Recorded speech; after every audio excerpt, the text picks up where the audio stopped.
For the purposes of this short course, we're going to focus particularly on adult male sex offenders.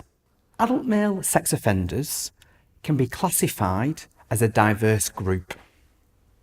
They range from the less serious end of the spectrum, such as men who commit non-contact offences, such as exposure or making obscene phone calls, for example, to the more serious end, for example, a man who's killed as part of a sexual assault.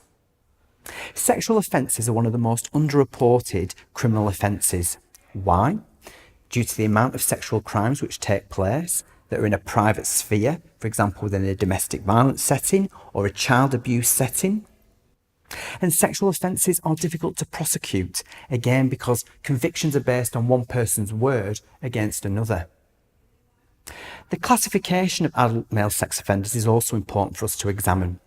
The classification can fall into 5 categories: child abuse, rape, sexual murder, internet offences and exhibitionism.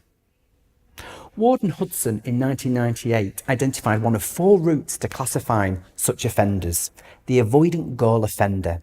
These offenders have a commitment to restraining their behaviour as their goal is to avoid the deviant act. However, due to deficiencies in self-regulation such as coping skills, they fail to do this and it ultimately leads to their offending behaviour.